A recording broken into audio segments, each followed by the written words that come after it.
नेताजी सुभाष चंद्र बोस, एक जीवन परिचय। महान स्वतंत्रता सेनानी नेताजी सुभाष चंद्र बोस का जन्म 23 जनवरी 1897 को उड़ीसा के कुट्टक गांव में हुआ। उनके पिता जानकीनाथ बोस वकील थे। उनकी माता का नाम प्रभावती था। वे भारत के स्वतंत्रता संग्राम के अग्रणी तथा सबसे बड़े नेता थे। द्वितीय विश्वयुद्ध के दौरान उन्होंने अंग्रेजों के खिलाफ लड़ने के लिए जापान के सहयोग से आज़ाद हिंद फौज का गठन किया था। नेताजी सुभाष चंद्र बोस द्वारा दिया गया जय हिंद का नारा भारत का राष्ट्रीय नारा है। सुभाष चंद्र बोस के मन में देश प्रेम, स्वाभिमान और साहस की भावना बचपन से ही बड़ी प्रबल थी। वे अंग्रेज शासन का विरोध करने के लिए अपने भारतीय सहपाठियों का भी मनोबल बढ़ाते थे। अपनी छोटी आयु में ही सुभाष ने ये जान लिया था कि जब तक सभी भारतवासी एकजुट होकर अंग्रेजों का विरोध नहीं करेंगे, तब तक हमारे देश को उनकी गुलामी से मुक्ति नहीं मिल सकेगी। जहां सुभाष के मन में अंग्रेजों के प्रति तीव्र घृणा थी, वहीं अपने देशवासियों के प्रति उनके मन में बड़ा प्रेम था। किसी राष्ट्र के लिए स्वाधीनता सर्वोपरि है, इस महान मूल मंत्र को शैशव और नवयुवाओं की नसों में प्रवाहित करने, तरुणों की सोई आत्मा को जगाकर देशव्यापी आंदोलन देने और युवा वर्ग की शौर्य शक्ति उद्भासित कर राष्ट्र के युवकों के लिए आज़ादी को आत्मप्रतिष्ठा का प्रश्न बना देने वाले नेताजी सुभाष चंद्र बोस ने स्वाधीनता महासंग्राम के महायज्ञ में प्रमुख पुरोहित की भूमिका निभाई।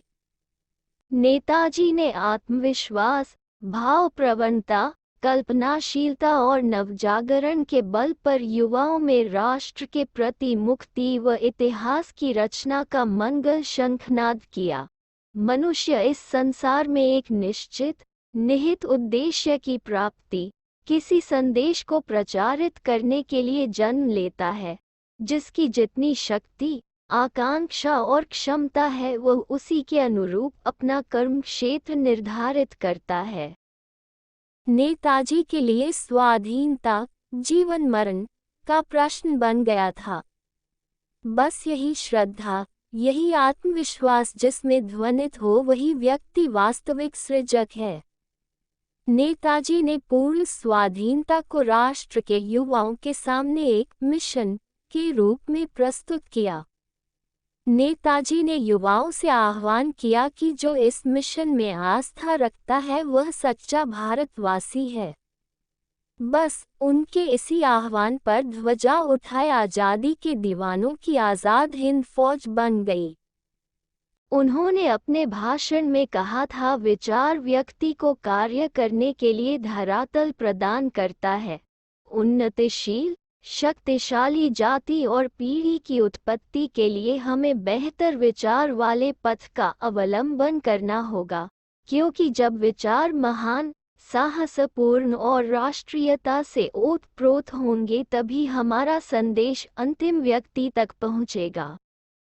आज युवा वर्ग में विचारों की कमी नहीं है, लेकिन इस विचार जगत में क्रांति के लिए एक ऐसे आदर्श को सामने रखना ही होगा जो विद्युत की भांति हमारी शक्ति, आदर्श और कार्य योजना को मूर्त रूप दे सके। नेताजी ने युवाओं में स्वाधीनता का अर्थ केवल राष्ट्रीय बंधन से मुक्ति नहीं, बल्कि आर्थिक समानता, जाति भेद, सामाजिक अविचार का निराकरण, सांप्रदायिक संकीर्णता त्यागने का विचार मंत्र भी दिया। नेताजी के विचार विश्वव्यापी थे। वे समग्र मानव समाज को उदार बनाने के लिए प्रत्येक जाति को विकसित बनाना चाहते थे। उनका स्पष्ट मानना था कि जो जाति उन्नति करना नहीं चाहती, विश्व रंगमंच पर विशिष्टता पाना नहीं चाहती, उसे जीवित रहने का कोई अधिकार नहीं।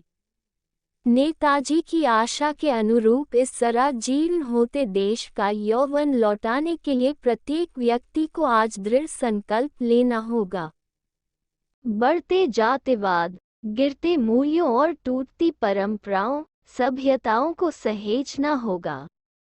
एक व्यापक राष्ट्रीय संगठन की स्थापना करनी होगी, अच्छे और बुरे की प्रचलित धारणा को बदलना होगा।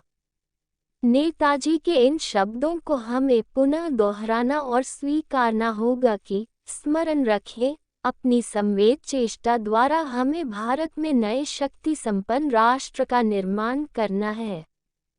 पाश्चात्य सभ्यता हमारे समाज में गहराई तक घुसकर धन जन का संहार कर रही है। हमारा व्यवसाय, वाणिज्य, धर्म, कर्म, शिल्पकला नष्टप्राय हो रहे हैं। इसलिए जीवन के सभी क्षेत्रों में पुनः मृत संजीवनी का संचार करना है। ये संजीवनी कौन लाएगा? स्वाधीनता महासंग्राम के महायज्ञ में प्रमुख पुरोहित की भूमिका निभाने वाले नेताजी की मृत्यु 18 अगस्त 1945 को बैंकॉक से टोक्यो जा रहे विमान दुर्घटना में हुई। लेकिन क्या वर्तमान में मोबाइल, चैटिंग, सर्फिंग और एसएमएस में आत्ममुग्ध युवा नेताजी की प्रेरणा पुकार सुनने को तैयार है? किसी राष्ट्र के लिए स्वाधीनता सर्वोपरि है। इस महान मूल मंत्र को जन जन तक पहुंचाने वाले नेताजी की मृत्यु का रहस्य आज तक बरकरार है।